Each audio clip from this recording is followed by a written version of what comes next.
Assalamualaikum warahmatullahi wabarakatuh.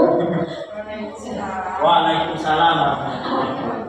Terima kasih atas waktu yang diberikan pada saya pada pagi hari ini untuk memaparkan tentang penyebaran pemahaman penerapan budaya positif.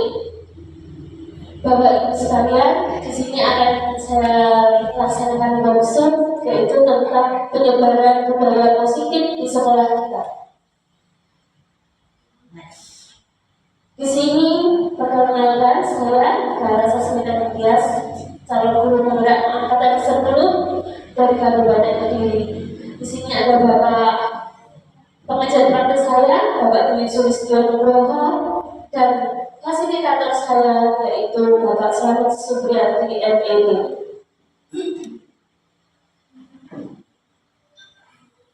Konsep inti budaya positif yang pertama kita harus perubahan adanya paradigma belajar. Lalu ada konsep motivasi perilaku manusia, disiplin positif, posisi kontrol guru, nilai-nilai kebajikan, keyakinan sekolah, kebutuhan dasar manusia, dan segitiga institusi. Baik, akan saya jelaskan satu persatu dalam konsep inti budaya positif.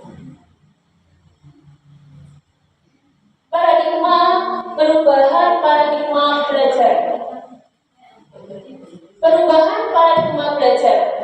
Pembelajaran dengan paradigma baru merupakan pembelajaran rancangan prinsip pembelajaran sehingga para peserta didik belajar sesuai kebutuhan berdasarkan tahap perkembangan sesuai teori psikolog modern dan mewujudkan profil pelajar Pancasila.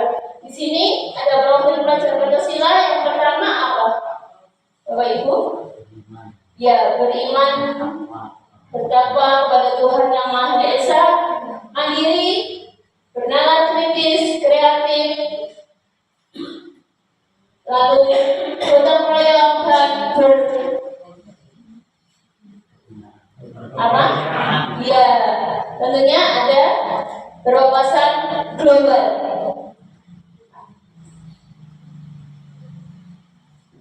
Disko konsumsi tentang teori kontrol. Nah, ini harus bisa memahami. Ilusi guru mengontrol murid. Ilusi bahwa orang dewasa berhak memaksa. Ilusi bahwa semua penguatan positif, efektif, dan bermanfaat.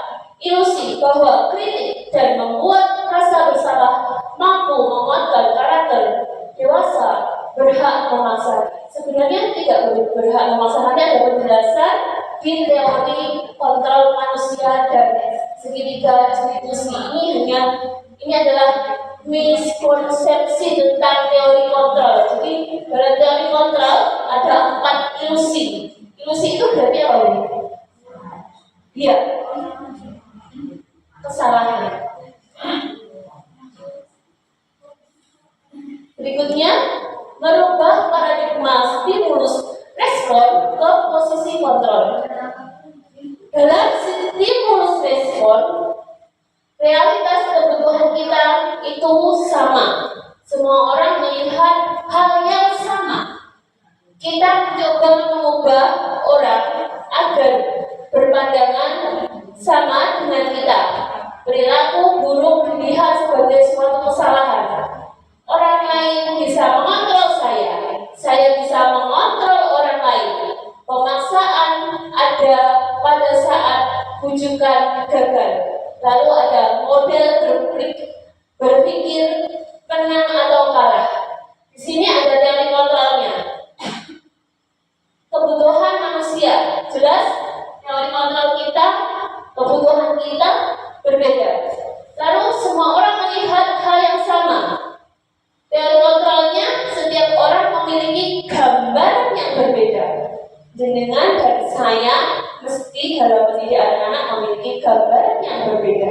Kita memiliki inovasi yang berbeda. Lalu berikutnya kita mencoba mengubah orang agar berpandangan sama dengan kita. Apakah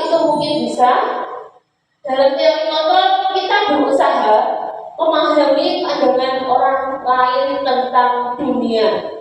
Lalu perilaku buruk dilihat sebagai suatu kesalahan. Semua perilaku memiliki tujuan. Orang lain bisa mengontrol saya. Apakah orang lain bisa mengontrol saya? Yang bisa mengontrol adalah diri kita sendiri, bukan orang lain. Saya bisa mengontrol orang lain, Anda tidak bisa mengontrol orang lain.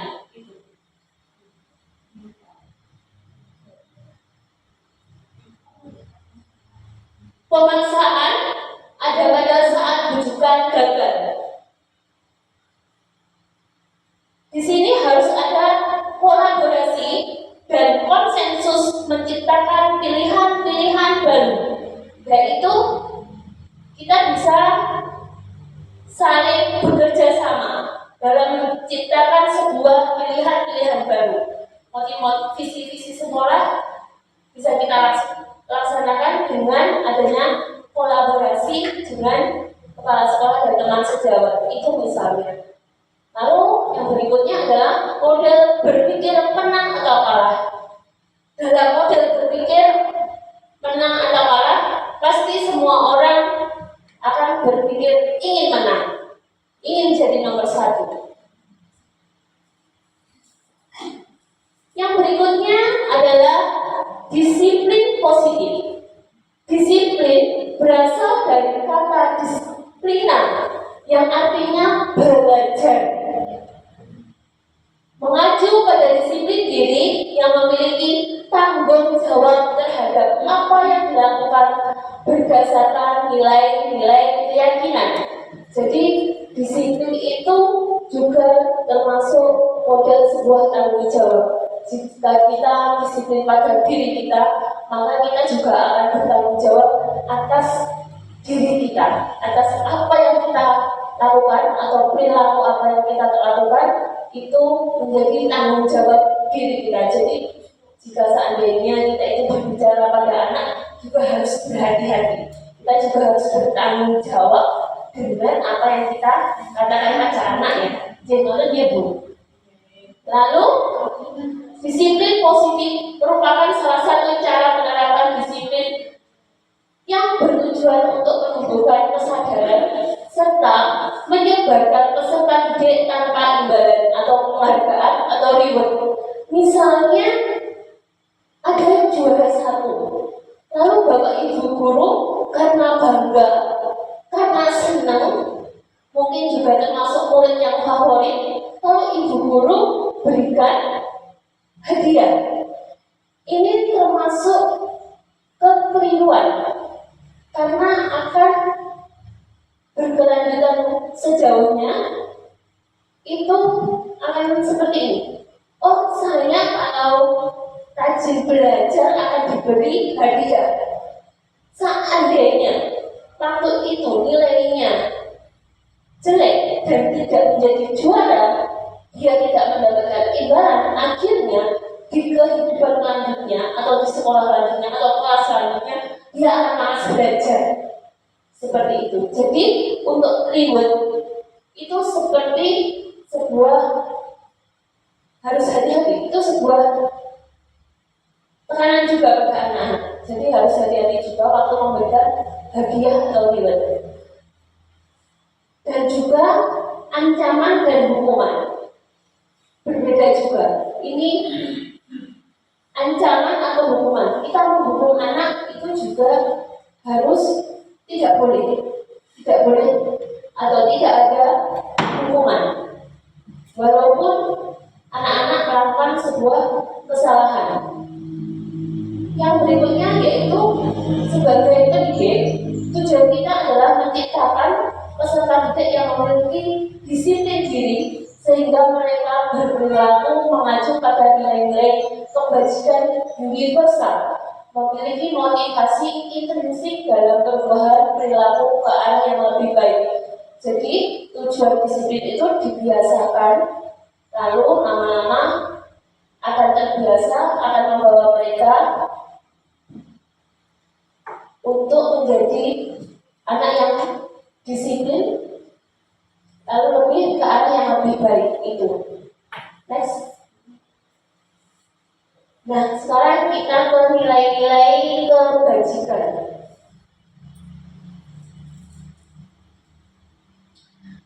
Nilai-nilai kebajikan, nilai yang disepakati bersama, lepas dari suku, bangsa, agama, bahasa, maupun latar belakangnya.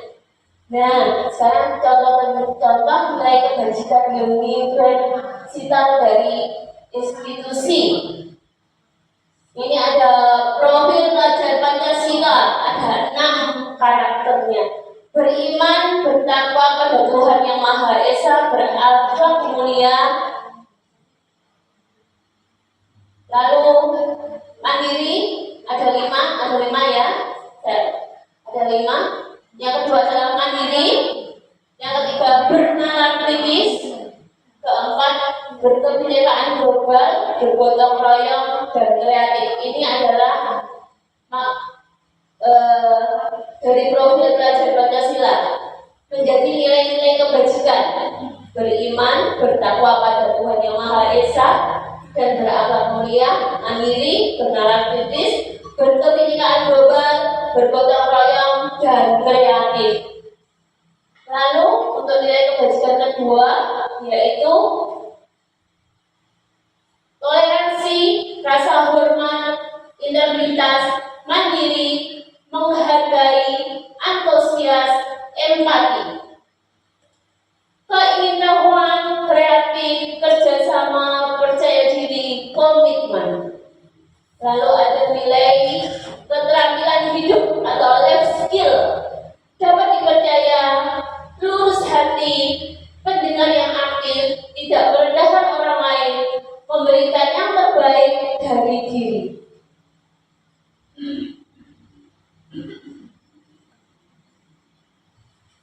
Nah, ini kebutuhan dasar manusia.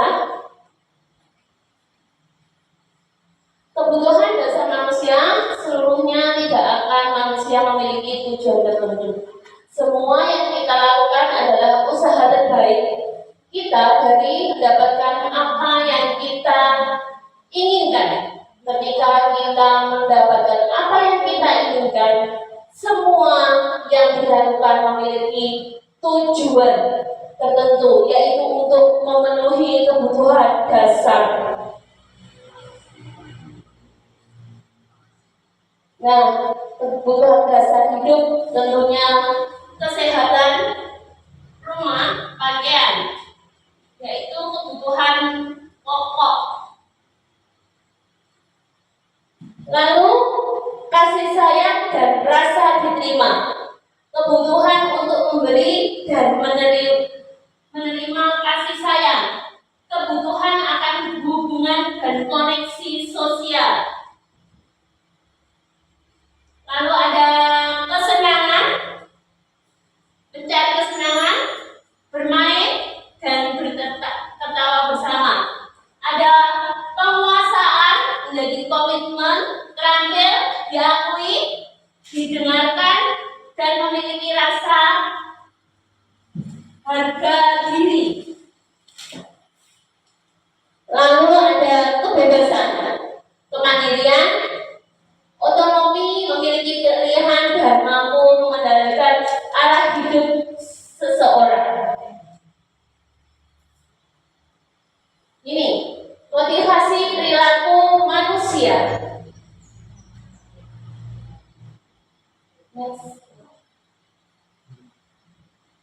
Motivasi perilaku manusia yaitu untuk menghargai tindakan aman atau hukuman. Lalu untuk mendapatkan imbalan penghargaan dari pihak lain, ini motivasi intrinsik. Untuk motivasi ekstrinsiknya yaitu untuk menghargai tindakan nyaman, ketidaknyamanan, atau hukuman.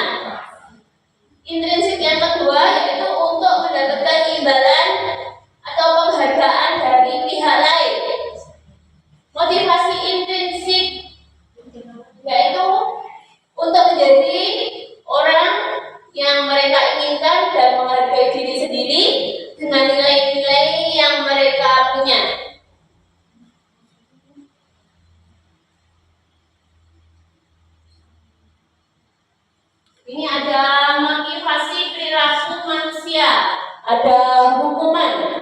Hukuman tidak berhubungan dengan kesalahan yang dibuat, bersifat satu arah berupa hukuman fisik. Konsekuensi hukuman berhubungan dengan kesalahan yang dibuat. Terencana disepakati mengikuti peraturan guru sebagai monitor. Sekarang ada restitusi, yaitu proses dialog dengan murid yang mengajarkan murid untuk menyelesaikan masalah sendiri.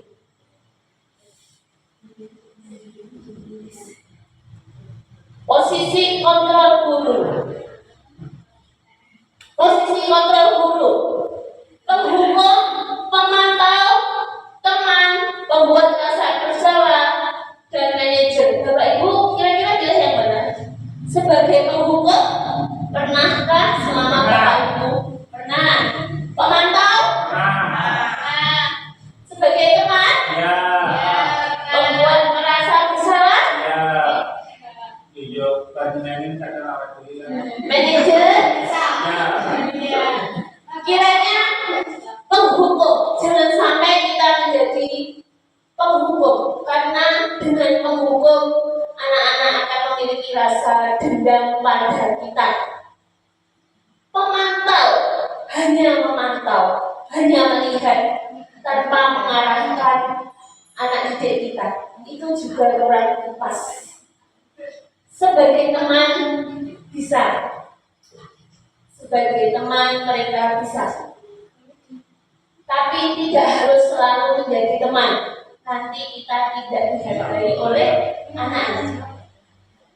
Pembuat rasa bersalah, jangan sampai nanti ini seperti dibully, akhirnya menceritakan terus dan selalu ada di dalam daya ingat mereka. Lebih baik kita menjadi seorang manajer yang akan memiliki sebuah keputusan, kebijakan, dan bisa mengarahkan yang lebih baik. Ini adalah posisi yang harus ada dalam diri kita sebagai pendidik. Contoh penerapan 5 posisi kontrol guru. Kasusnya tidak mengerjakan tugas yang diberikan guru. Nah, mungkin pernah ada yang seperti ini, yang tidak mengerjakan tugas lalu disuruh keliling. Tidak pernah. Tidak pernah, alhamdulillah. Kalau sebagai teman, ayo dong kerjakan tugasnya. Nanti kalau sudah selesai kita main ke mall, seperti itu. Cantik kan, baik ya. Bagus. Nah, jangan sampai seperti ini. Ini juga temannya harus teman yang bijaksana sebagai seorang guru.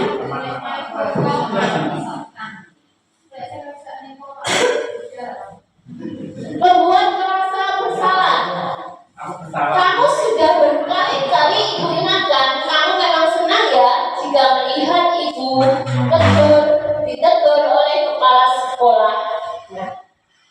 Lalu pemantaunya, kamu sudah melakukan kesalahan dan sudah tahu konsekuensinya.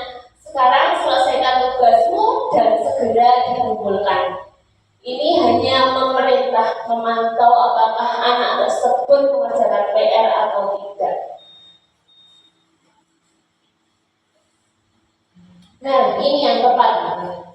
Manajer, kamu sudah tahu kesalahanmu, keyakinan sekolah apa yang kamu langgar dan apa yang akan kamu lakukan untuk menyelesaikan masalahmu. Baik Bapak Ibu, dari konsep inti budaya positif saya akan menjelaskan tentang keyakinan kelas. Keyakinan kelas atau keyakinan sekolah. Dari tujuan keyakinan kelas itu, kelas merupakan sesuatu yang dapat diterapkan dalam lingkungan kelas tersebut. Pembuat keyakinan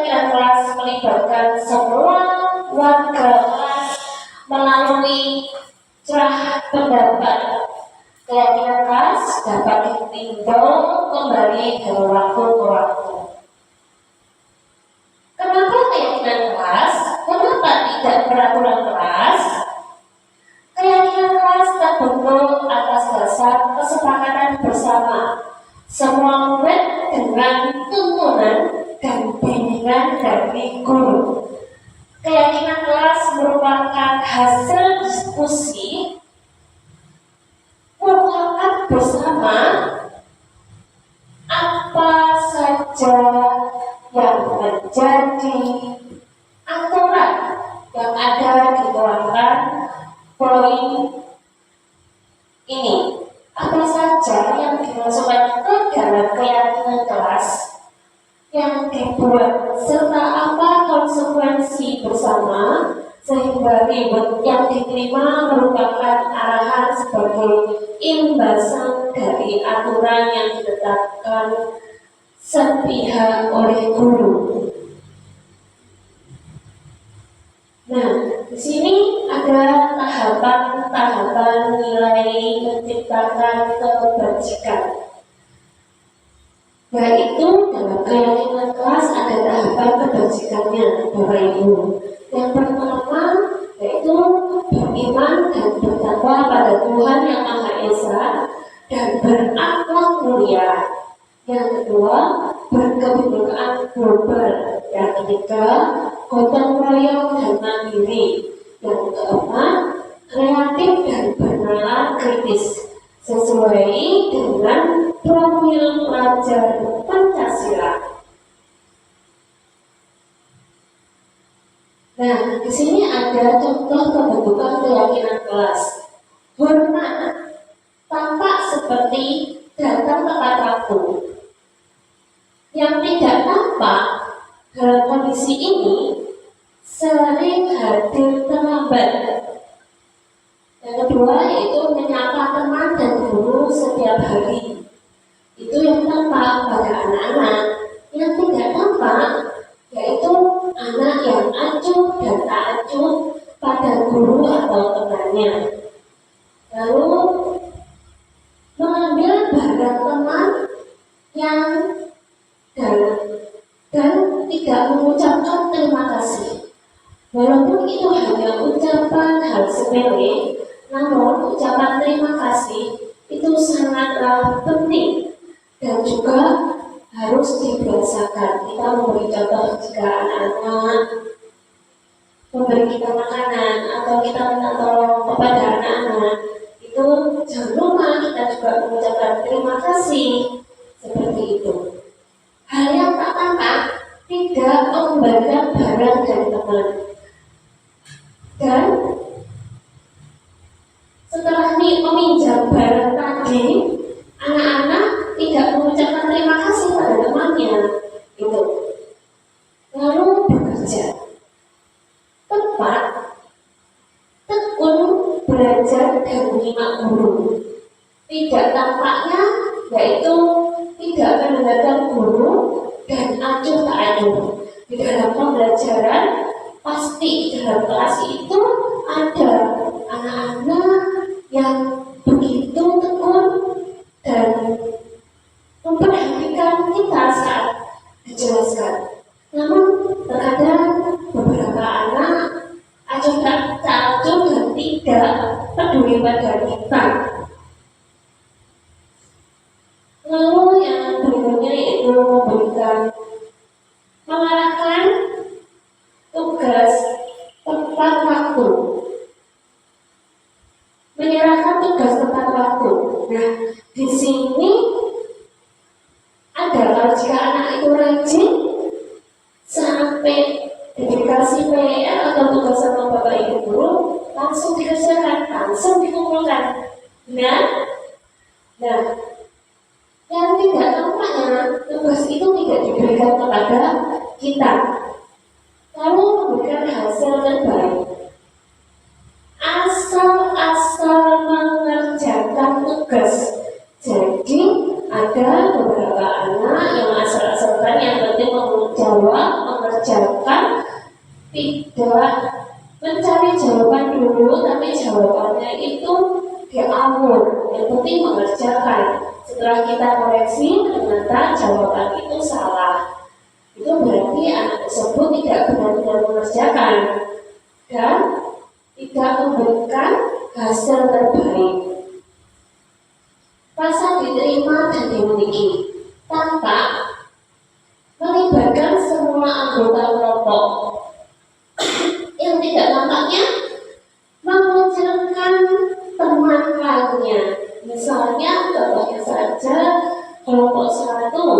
edukasi. Serina tidak suka sama jihad, si Serina akan mengerjakan jihad dan tidak menerima pendapat jihad seperti itu. Lalu memberikan kata-kata atau motivasi hati bila kita berhasil. Tidak tampaknya itu adalah marah atau ini pada teman yang hasilnya baik. Nah, contohnya seperti itu. Lalu yang berikutnya contohnya itu misalnya menanyakan kabar kepada teman yang tidak masuk, menanyakan kesehatan murid, menanyakan kesehatan teman, itu hasil yang tampak atau merasa diterima dan dimiliki. Yang tidak tampak yaitu adu tak adu, terserah mau temannya sehat atau tidak, itu tidak peduli. Yang penting adalah dirinya sendiri. Yang selanjutnya yaitu prosedur pembentukan keyakinan kelas. Guru, di sini ada prosedurnya. Ini contoh tugas guru itu mengajar, mendidik, menjawab pertanyaan, memberi nilai, mengadakan peraturan kelas, menjalankan keyakinan kelas, peduli terhadap semua orang. Lalu murid pasti tentunya belajar, mencoba menghasilkan yang terbaik dari diri, bertanya jika tidak paham, mengikuti peraturan, menjalankan keyakinan kelas, mendengarkan, memeriksa kembali tugasnya.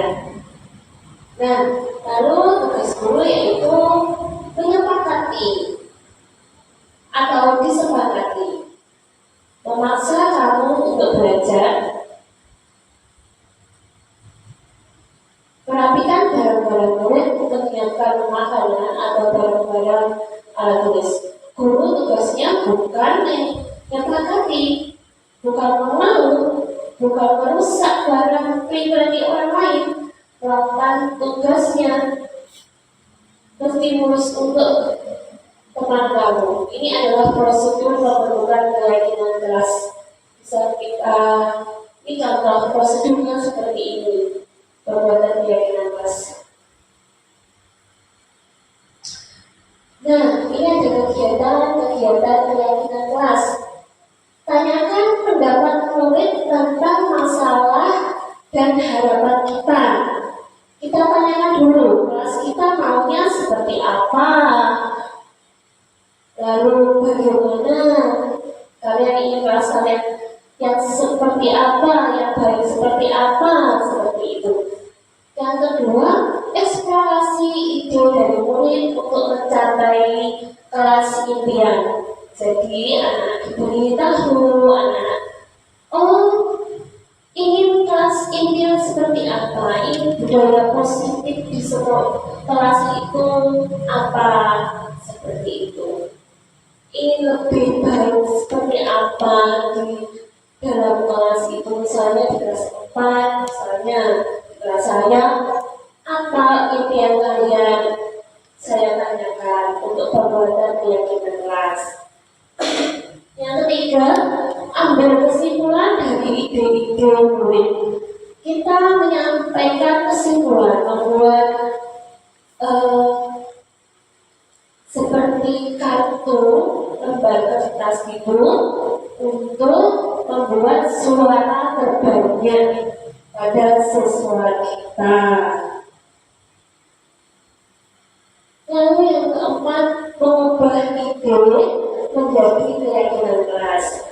Nah, ide-ide dari anak-anak dibuat keyakinan kelas, dibuat menjadi keyakinan kelas bersama. Jadi ide-ide yang terbanyak bisa kita tuliskan, kita tuangkan, kita jadikan sebagai keyakinan kelas. Lalu kita setelah itu bisa menempelkan hasil keyakinan kelas di pojok kaca dinding kelas kita. Misalnya ingin keyakinan kelas seperti apa yang ada misalnya kelas 1, 2, 3, 4, 5, dan 6. Misalnya saja kalau kesepakatan kelas atau sekolahnya 5S, berarti semuanya ada poster 5S di dalam kelas. Itu kalau kesepakatan di sekolah. Kalau ingin menambah untuk kesepakatan kelas sendiri sebagai budaya positif juga boleh. Nah, berikut ini adalah video kegiatan keyakinan kelas 4.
baik.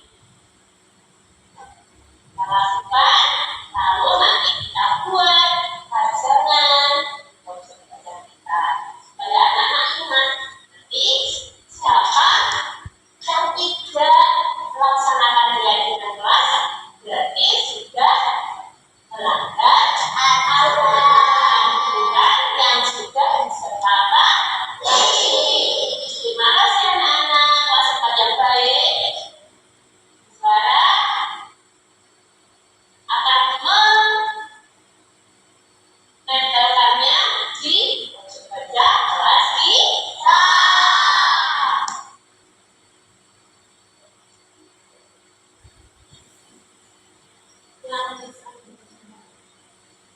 Nah, ini tadi adalah video diskusi contoh jika jenengan sedaya Bapak Ibu semuanya melaksanakan keyakinan kelas untuk menjadi kesepakatan bersama. Jadi bukan lagi peraturan, namun keyakinan yang ada di situ adalah ide-ide dari anak-anak. Kalau kita simpulkan menjadi keyakinan kelas 4. Nah, ini tadi adalah hasil diskusi kita keyakinan kelas 4, yaitu tidak memberi teman dan saling menghargai. Yang keduanya disiplin waktu. Yang ketiga adalah sopan dan santun. Yang keempat adalah mengerjakan PR atau tugas. Yang kelima menjaga kebersihan. Nah, Bapak Ibu sekalian, panjenengan bisa membuat keyakinan kelas di kelas masing-masing sesuai dengan pendapat anak-anak, pendapat siswa kita. Mari kita budayakan budaya positif, budaya keyakinan kelas, supaya kelas kita menjadi kelas impian, kelas yang harmonis, kelas yang nyaman dan menyenangkan, sehingga anak-anak nanti bisa nyaman belajar di dalam kelas dan belajar bersama kita. Dan selanjutnya akan saya jelaskan tentang segitiga restitusi. Di situ nanti saya juga akan memberikan video tentang segitiga restitusi. Jadi ini adalah keyakinan kelas yang saya jelaskan pada panjenengan sedaya. Semoga ini menjadi budaya positif, menjadi menambahkan ilmu untuk kita semuanya.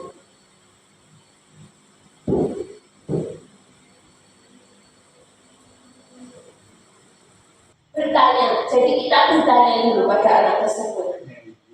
Ini ada keyakinan sekolah atau keyakinan kelas? Keyakinan sekolah atau kelas bersifat abstrak, berupa pernyataan-pernyataan universal dibuat dalam bentuk positif, tidak terlalu banyak, dapat diterapkan di lingkungan tersebut. Semua warga kelas hendak ikut berkontribusi dalam pembuatan keyakinan kelas. Saya berharap di kelas 1, 2 sampai di kelas 6 ada keyakinan kelas. Misalnya keyakinannya kelas sederhana aja, seperti 5S seperti itu, seperti salam, sapa, santun, senyum, sopan,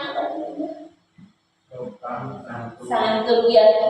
Bisa kita berikan kalau anak rumah, bisa kita pajang di pojok kelas kita atau di pojok baca kita, di pojok baca kelas supaya anak-anak ingat. Nah, ini adalah segitiga institusi untuk penyelesaian masalah pada anak. Suatu proses dialog yang dijalankan oleh guru agar dapat menghasilkan murid yang mandiri dan bertanggung jawab. Di sini yang pertama yaitu kita bisa menstabilkan identitas pada anak dulu. Lalu validasi tindakan yang salah, dan yang ketiga menanyakan keyakinan.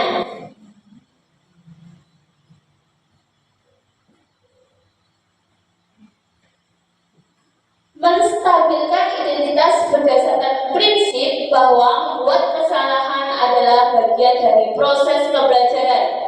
Berbuat salah itu wajar. Tidak ada manusia yang sempurna, Bapak Ibu juga pernah melakukan itu. Bapak Ibu juga pernah melakukan tindakan salah.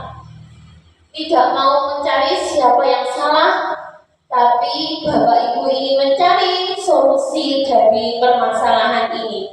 Kamu berhak merasa begitu, ya?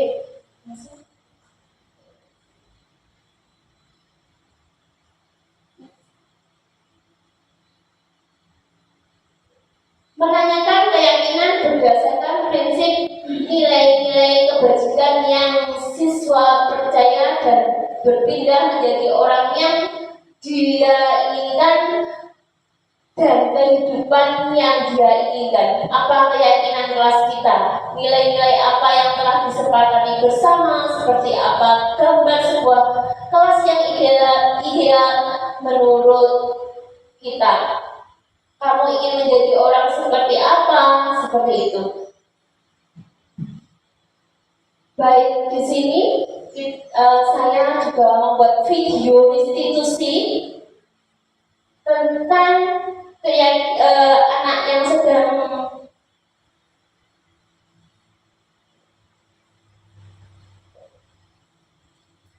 di sini ada anak yang sedang itu, Bapak Ibu, sering terlambat masuk sekolah. Sering terlambat masuk sekolah sekedar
mari kita saksikan videonya.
Kasus yang kedua,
Baik, terima kasih. Dari video tadi, 2 kasus pada anak, kita bisa selesaikan dengan apa tadi Bapak Ibu? Segitiga restitusi. Segitiga restitusi yaitu kita menanyakan dulu, kita tanya-tanya dulu kepada anak apa permasalahan mereka. Jangan pernah kita langsung menjudge atau menghukum mereka, namun kita selesaikan dengan segitiga restitusi yang bisa menghadirkan anak bertanggung jawab dan mengerti dan bisa menjawab, oh saya melakukan ini, saya salah, dan dia bisa memutuskan sendiri dan bertanggung jawab sendiri atas sikapnya. Demikianlah Bapak Ibu, SDN 1 pemaparan dari saya untuk disiplin budaya positif di sekolah kita. Semoga dengan saya memberikan aksi nyata ini kita bisa bersama-sama belajar. Saya juga masih belajar untuk pembelajaran yang lebih baik, yang aman, nyaman, dan menyenangkan untuk memerdekakan anak-anak. Belajar dengan merdeka. Terima kasih atas waktu dan kesempatan yang diberikan pada saya. Mohon maaf jika ada salah-salah kata saya yang kurang berkenan di hati Bapak Ibu Guru SDN Bimbing 1. Akhir kata, wassalamualaikum warahmatullahi wabarakatuh. Selamat siang.